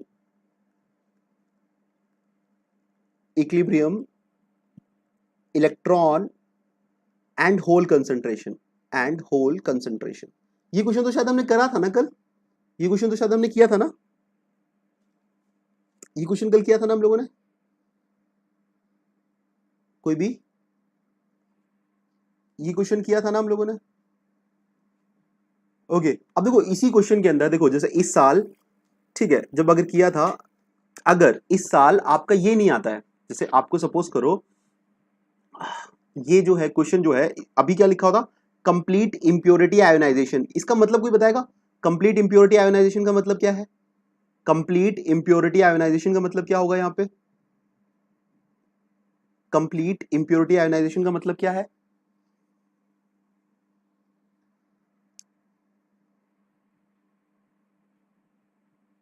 complete impurity ionisation का मतलब कोई बताएगा? सर जैसे हमने फास्फोरस की इम्प्योरिटी डाली है, उसकी डोपिंग की है हमने, तो जो भी उसका 5th इलेक्ट्रॉन हो गया, जितने भी हमने फास्फोरस ऐड किए हैं वो सारों की उतनी एनर्जी मिल गई है और वो सारे कंडक्शन बैंड में चले गए हैं। हाँ जी, बिल्कुल सही। तो इसका मतलब ये हो गया कि जितने भी फास्फोरस एटम्स थे, जितने भी आपके फास्फोरस एटम्स थे, वो सारे के सारे अपना इलेक्ट्रॉन जो है वो बेसिकली डोनेट कर चुके हैं, वो सारे के सारे अपना इलेक्ट्रॉन डोनेट कर चुके हैं। और इसी केस में आपका जो एन था वो अप्रोक्सीमेटली किसके बराबर था? एनडी के बराबर था। अब इस केस में आपके पास कंप्लीट आयनाइजेशन ना आके अगर क्वेश्चन के अंदर आपसे बोला जाता है 95%, तो इसका मतलब क्या करोगे आप? एनडी एग्जैक्ट कंप्लीट नहीं लोगे, इसकी क्या करोगे? अगर उस टाइम पे आपका जो एन था वो एनडी के बराबर था, लेकिन अब आपका अगर कंप्लीट आयनाइजेशन नहीं हुआ, उसने आपको क्वेश्चन में दे दिया कि आपका जो आयनाइजेशन था वो 95% हुआ है, तो इसका मतलब आप क्या करोगे? जो एन की वैल्यू होगी वो किसके बराबर हो जाएगी? 95% ऑफ एनडी के बराबर। और बाकी चीजें सेम रहेंगी कि जो पी होगा that is equal to N I square divided by N D, वो तो सेम रहेगा, लेकिन एन की वैल्यू जो है, तो ये जरूर ध्यान रखना कि कंप्लीट आयनाइजेशन बोला गया है या फिर, क्योंकि अब तक कंप्लीट आयनाइजेशन आ रहा था, बट आगे जब एग्जाम है तो उसमें थोड़े बहुत चेंजेस होंगे, तो मे बी कंप्लीट आयनाइजेशन का मतलब कि हाँ फॉस्फोरस एटम अपना 5th इलेक्ट्रॉन डोनेट कर चुका है। 95% का मतलब कि जो टोटल अपने फॉस्फोरस एटम की इंप्योरिटीज ऐड की थी उसके अंदर से केवल 95 इलेक्ट्रॉन, मतलब एक सपोज करो अगर 100 फास्फोरस एटम्स थे तो उसमें से केवल 95 फास्फोरस एटम्स हैं जिन्होंने अपना इलेक्ट्रॉन डोनेट किया है, तो इलेक्ट्रॉन्स की वैल्यू किसके बराबर हो जाएगी? 95% ऑफ एनडी। ठीक, क्लियर है ये वाला? ये फंडा क्लियर है सभी को? ये फंडा क्लियर है सभी को? ओके। एक क्वेश्चन है आपके पास, ये दे रखा है question 1.5। This is Q is equal to 1.6 into 10⁻⁻19 coulomb, KT by Q is equal to 25 millivolts, and आपको दे रखा है mu n is basically equal to 1000 centimetre square volt second, और आपसे पूछा गया है कि if concentration gradient, if concentration gradient of electron injected into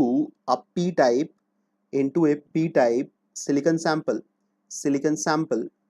is 1 into 10 raised to power 21 centimeter raised to power 4, the magnitude of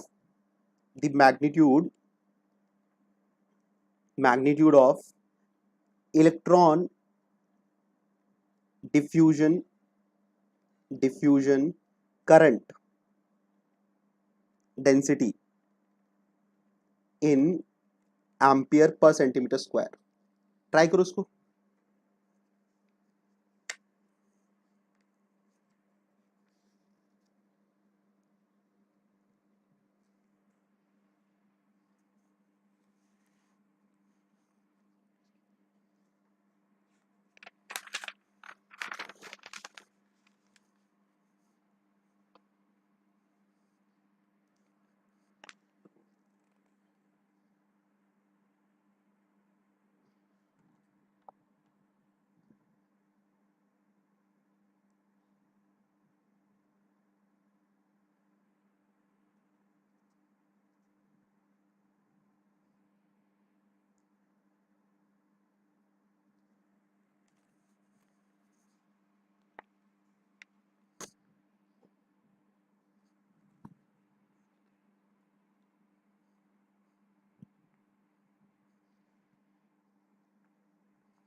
किसी का answer आया?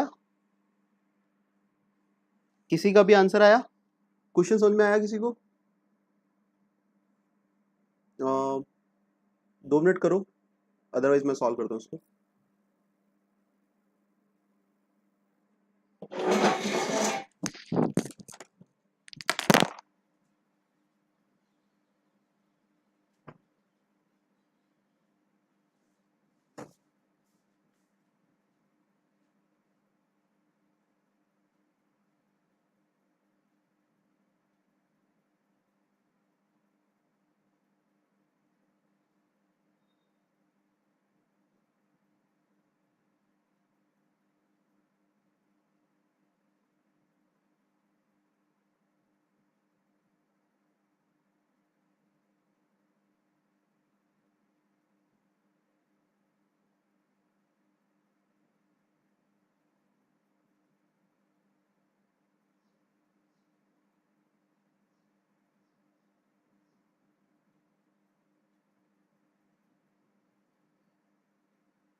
बिल्कुल सही है आप लोगों का आंसर। 4000 आएगा डेफिनेटली, क्योंकि देखो सिंपल सी कहानी क्या है इसके अंदर। क्वेश्चन जो आपको दे रखा है उसमें क्यू दे रखा है, V T is equal to 25 millivolt दे रखा है आपको, म्यू एन दे रखा है, the concentration gradient of electron injected in a P type silicon sample. इसका मतलब कि ये पूरा का पूरा क्या था, पी टाइप था। तो इसका मतलब इसमें जो मेजॉरिटी में थे वो क्या थे, होल्स थे, होल्स मेजॉरिटी में थे, और इलेक्ट्रॉन जो थे वो माइनॉरिटी के अंदर थे, इलेक्ट्रॉन जो थे वो माइनॉरिटी के अंदर थे। उसके बाद उसने क्या कहा कि the concentration of electron injected, injected का मतलब क्या हो गया, यहां से इसके अंदर इलेक्ट्रॉन जो है वो प्रोवाइड किए गए इस पर्टिकुलर जगह से। और उसने कहा कि उसने डायरेक्ट आपको कंसंट्रेशन ग्रेडियंट दे रखा है, इसका मतलब जहां से आप इंजेक्ट करोगे वहां पे जो कंसंट्रेशन होगा इलेक्ट्रॉन का वो कंपैरेटिवली क्या होगा, कंसंट्रेशन ऑफ इलेक्ट्रॉन जो होगा वो कंपैरेटिवली ज्यादा होगा, और अंदर जो आपका कंसंट्रेशन ऑफ इलेक्ट्रॉन होगा वो क्या होगा, कंपैरेटिवली कम होगा। तो इसका मतलब एक कंसंट्रेशन ग्रेडियंट बन गया हमारे पास। बिल्कुल सही आदर्श। अगर हमारा जो कंसंट्रेशन ग्रेडियंट बन गया तो इसके जो करंट फ्लो करेगा that is definitely going to be diffusion current. तो जो जे डिफ्यूजन अपने को मिलेगा that is equal to D N dot Q dot D N by D X. अब D N by D X की value हमको already given है, D N by D X की वैल्यू ये रहा, कंसंट्रेशन ग्रेडियंट इज 1 इंटू 10⁻, क्योंकि देखो ये जो वैल्यू होती है पर सेंटीमीटर क्यूब में होती है, और ये क्या है, change in distance that is centimetre. तो ओवरऑल क्या हो गया तुम्हारे पास सेंटीमीटर की पावर 4। तो ये आपको डायरेक्ट दे रखा था। उसके अलावा Q आपको पता ही है 1.6। अब dn जो है वो यहाँ पे मेंशन नहीं था, लेकिन अभी थोड़ी देर पहले हमने देखा था कि dn can be written as mu dot mu N dot VT. तो J diffusion can be written as mu N dot VT dot Q dot D N by D X. So it can be written as mu N given था अपने को शायद 300, mu N is basically 1000 into 25 into 1.6 into 10 raised to power minus 19 into 10 raised to power 21. So this comes to be 4000. Simple, ठीक, okay. अब एक question था आपके पास, एक नेक्स्ट क्वेश्चन है हमारे पास। ये यहां तक क्लियर है ना, कोई दिक्कत तो नहीं किसी और को? ओके, तो अब हमारे पास जो नेक्स्ट क्वेश्चन है वो ये है कि एक सिलिकॉन है आपके पास, आपके पास सिलिकॉन था, सिलिकॉन था, उसकी डोपिंग की गई डोनर टाइप से, donor type impurity, donor type impurities that is 10 की power 16 per centimetre cube, donor type impurity, ठीक है। इलेक्ट्रॉन की mobility mu N that is equal to 1200 centimetre square volt second, and whole mobility is equal to 400 same unit respectively. assume complete ionization, और Q जो आपको दे रखा है that is basically 1.6 into 10⁻⁻19 coulomb दे रखा है। उसने पूछा है कि ये जो सिलिकॉन सैंपल है जिसके अंदर आप ये सब ऐड कर रहे हो इसके अंदर रजिस्टिविटी, रजिस्टिविटी क्या रहेगी इन ओम सेंटीमीटर, रजिस्टिविटी की वैल्यू क्या रहेगी in case of ohm centimetre. देखो क्या आता है, ट्राई करो इसको एक बार।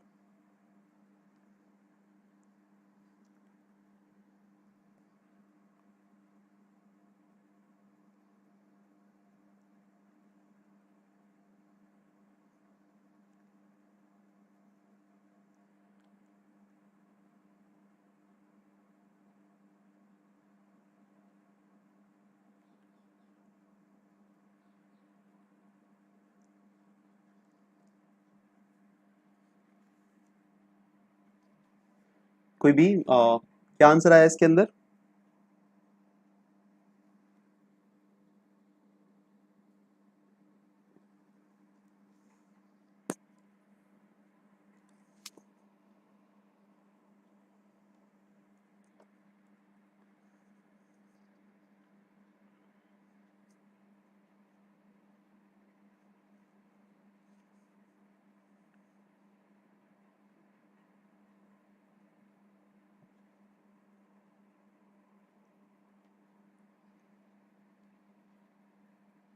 देखो कंडक्टिविटी क्या होती है हमारे पास, that is equal to n dot Q dot mu N, ठीक है।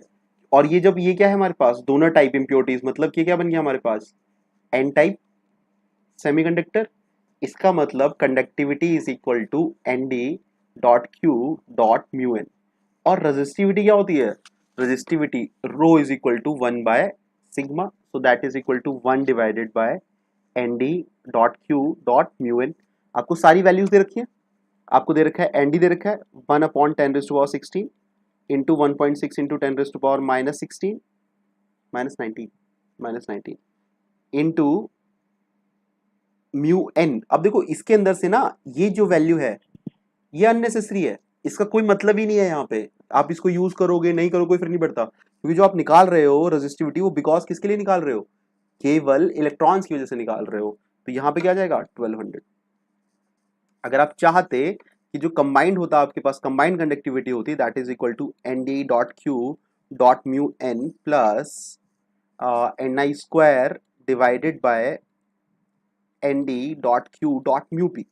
अब आपको सिलिकॉन दे रखा था, आप चाहते तो एन आई की वैल्यू को ले सकते थे, ये आपको याद कर लो 1.5 इंटू 10⁻10 पर सेंटीमीटर क्यूब, पर जो आंसर है उसमें कोई बहुत ज्यादा डिफरेंस नहीं आता एन टाइप, ठीक है, उसमें कोई बहुत ज्यादा, आप ये निकालते और 1 बाई सिग्मा करके रजिस्टिविटी की वैल्यू निकाल देते, बट उसमें कोई बहुत ज्यादा डिफरेंस नहीं आता, ये जो वैल्यू होगी ये बहुत स्मॉल होगी, बहुत स्मॉल होगी, चाहे तो आप निकाल के देख सकते हैं, इनसिग्निफिकेंट काइंड ऑफ वैल्यू, ठीक है। तो ये हो जाएगा हमारा आंसर।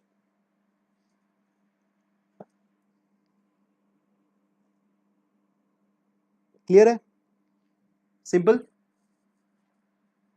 कर सकते हैं इसको, okay.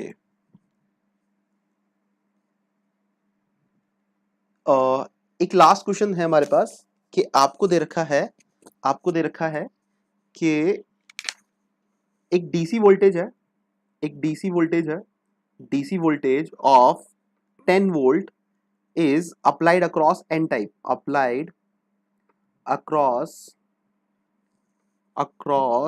n type silicon, n type silicon bar having a rectangular cross section, rectangular cross section, cross section इसका मतलब वो rectangular bar type है, and length of 1 centimetre, length of 1 centimetre, उसकी जो लेंथ है वो 1 सेंटीमीटर है, ठीक है, as shown in the figure. तो इसका मतलब फिगर बना देते हैं अपन कि ये है आपके पास N type silicon, this length is 1 centimetre, this is 10 volts, okay.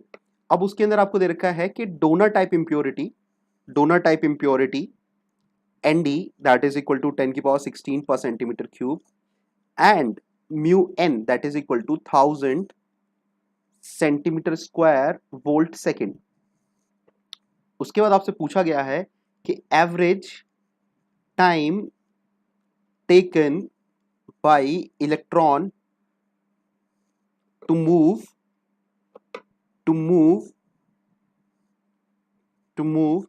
From one end to other, from one end to other end of the bar, other end of bar, और टाइम की वैल्यू आप बता दो, कोई दिक्कत नहीं है, निकाल लो, चलो ठीक है, एवरेज टाइम बताना है आपको, ट्राई करो इसको, ट्राई करो।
0.625।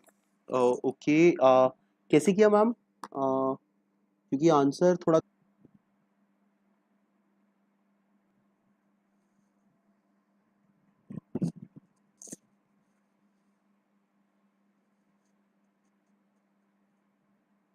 सर ड्रिफ्ट वेलोसिटी के चक्कर से किया बट पता लग गया गलत है।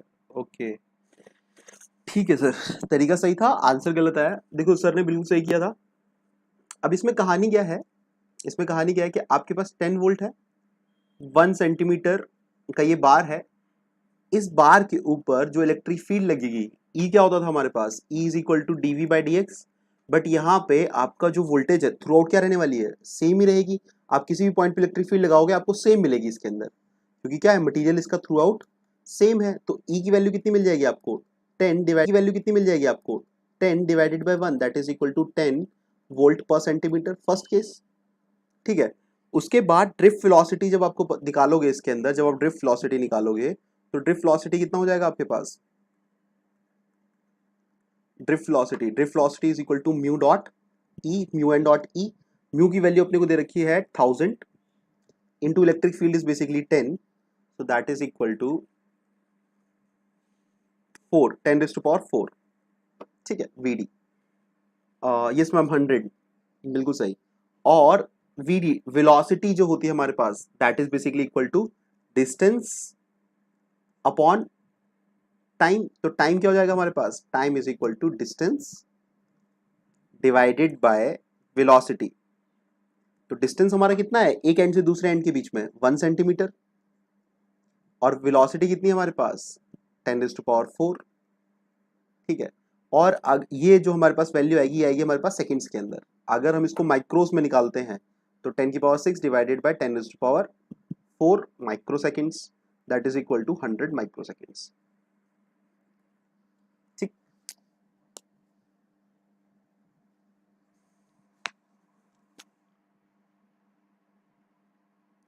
तो देखो इस क्वेश्चन में सबसे बड़ी चीज ये थी कि इसकी कोई जरूरत नहीं थी।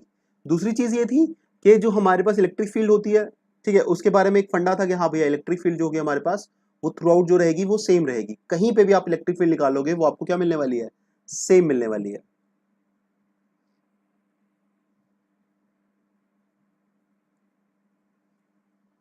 क्लियर है?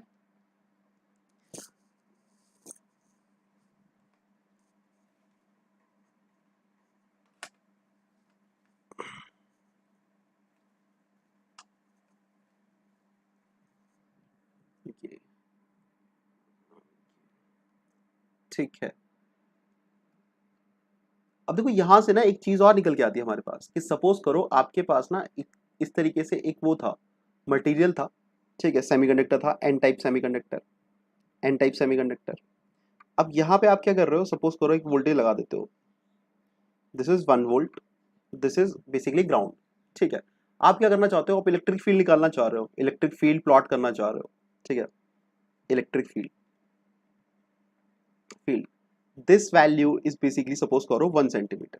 ठीक है, अब देखो अगर आप यहाँ पे देखोगे, ठीक है, इस पर्टिकुलर पॉइंट के अंदर कि लाइक ये डिस्टेंस जो है आपके पास हाफ है, ठीक है, डिस्टेंस हाफ है।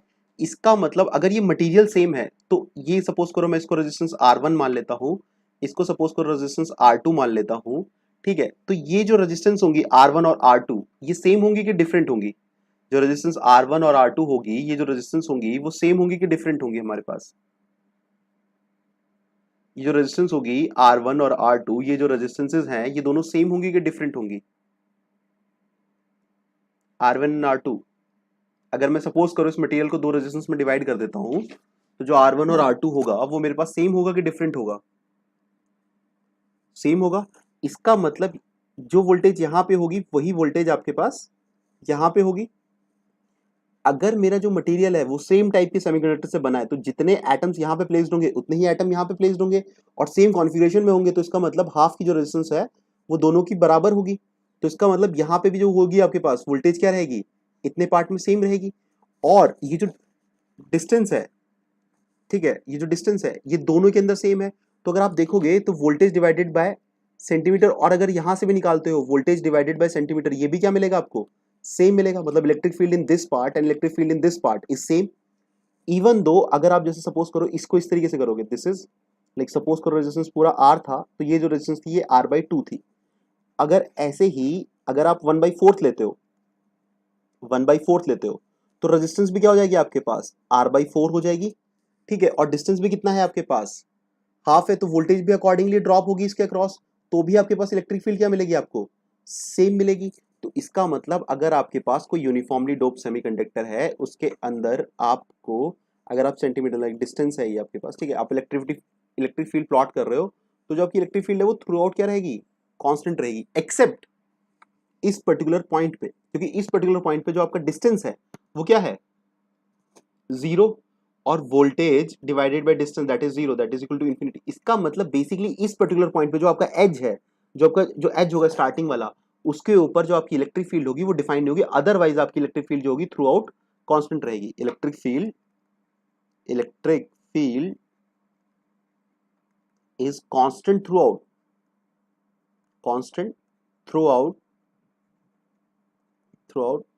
in case of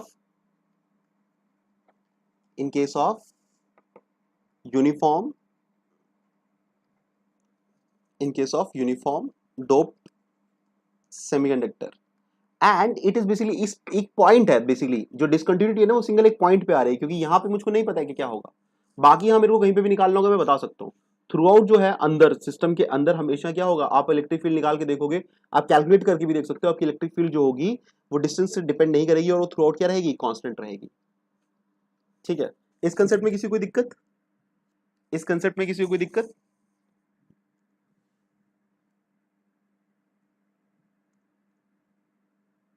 no sir, okay. तो 2 मिनट रह गए, एक बार रिपीट कर दो। ओके, मैंने ये कहा था कि आपके पास सपोज करो एक सपोज करो ये है हमारे पास, ओके, यहाँ पे हम लगा रहे हैं 1 वोल्ट, यहाँ पे हम 1 लगा रहे हैं, यहाँ ग्राउंड है। अब सपोज करो ये जो डिस्टेंस है दिस इज 1 सेंटीमीटर, ओके। अब सपोज करो अगर ये हाफ में डिवाइड कर दिया मैंने इसको, और इसको भी मैंने हाफ में डिवाइड कर दिया, अगर ये जो रेजिस्टेंस है ये मेरे पास क्या है, R/2, ये रेजिस्टेंस क्या है, R/2, इसका मतलब इस पर्टिकुलर ये जो वोल्टेज मिलेगी मेरे को इस पर्टिकुलर पार्ट में, that is basically V/2, that is 1/2, और ये डिस्टेंस है मेरे पास, ये भी क्या है 1/2, तो इलेक्ट्रिक फील्ड इस वाले पार्ट में कितना हो गया, 1/2 divided by 1/2 that is equal to 1, ठीक। अगर मैं इसको इस तरीके से इस पार्ट में डिवाइड करता हूं, तो ये जो डिस्टेंस है सपोज करो लाइक ये स्टार्टिंग में ये मैं ले लेता हूं R/4, और ये जो हो गया मेरे पास, ये हो जाएगा मेरे पास 3R/4, ठीक है। अब यहाँ पे जो डिस्टेंस है ये भी क्या है आपके पास, अगर ये आपके पास 1/4 डिस्टेंस है तो ये भी क्या है 3/4 है। इसका मतलब कि जो रजिस्टर जब आप वोल्टेज निकालोगे, जैसे 1 वोल्ट है, इसका 3/4 जो होगा वो यहाँ पे ड्रॉप होगा, इसका मतलब यहाँ जो वोल्टेज मिलेगी आपको 3/4 वोल्ट्स मिलेगी, तो इलेक्ट्रिक फील्ड कितनी हो जाएगी आपके पास, 3/4 divided by 3/4 that is equal to 1। तो इसका मतलब किसी भी पॉइंट पे कहीं पे भी आप अगर इलेक्ट्रिक फील्ड निकालोगे तो आपकी जो इलेक्ट्रिक फील्ड होगी वो क्या रहेगी, कांस्टेंट रहेगी, इलेक्ट्रिक फील्ड जो मिलेगी आपको कांस्टेंट मिलेगी। लेकिन अगर आप इस पर्टिकुलर पॉइंट की बात करोगे, ये पॉइंट जो है इस पॉइंट की बात करोगे, तो देखो यहाँ पे डिस्टेंस क्या है आपका, ऑलमोस्ट क्या है 0 है, तो इसका मतलब एज के ऊपर हमारी इलेक्ट्रिक फील्ड क्या होगी वो मैं एग्जैक्टली नहीं बता सकता हूँ। ये मेरे को पता है कि हाँ इस पॉइंट पे क्या है, इस पॉइंट पे क्या है, यहाँ पे क्या है, हर जगह बता पाऊंगा, बट इसमें नहीं बता पाऊंगा, क्योंकि यहाँ पे जो x है मेरा वो अप्रोक्सीमेटली x टेंड्स टू 0, तो वहां पे मेरी जो इलेक्ट्रिक फील्ड होगी वो इनफाइनाइट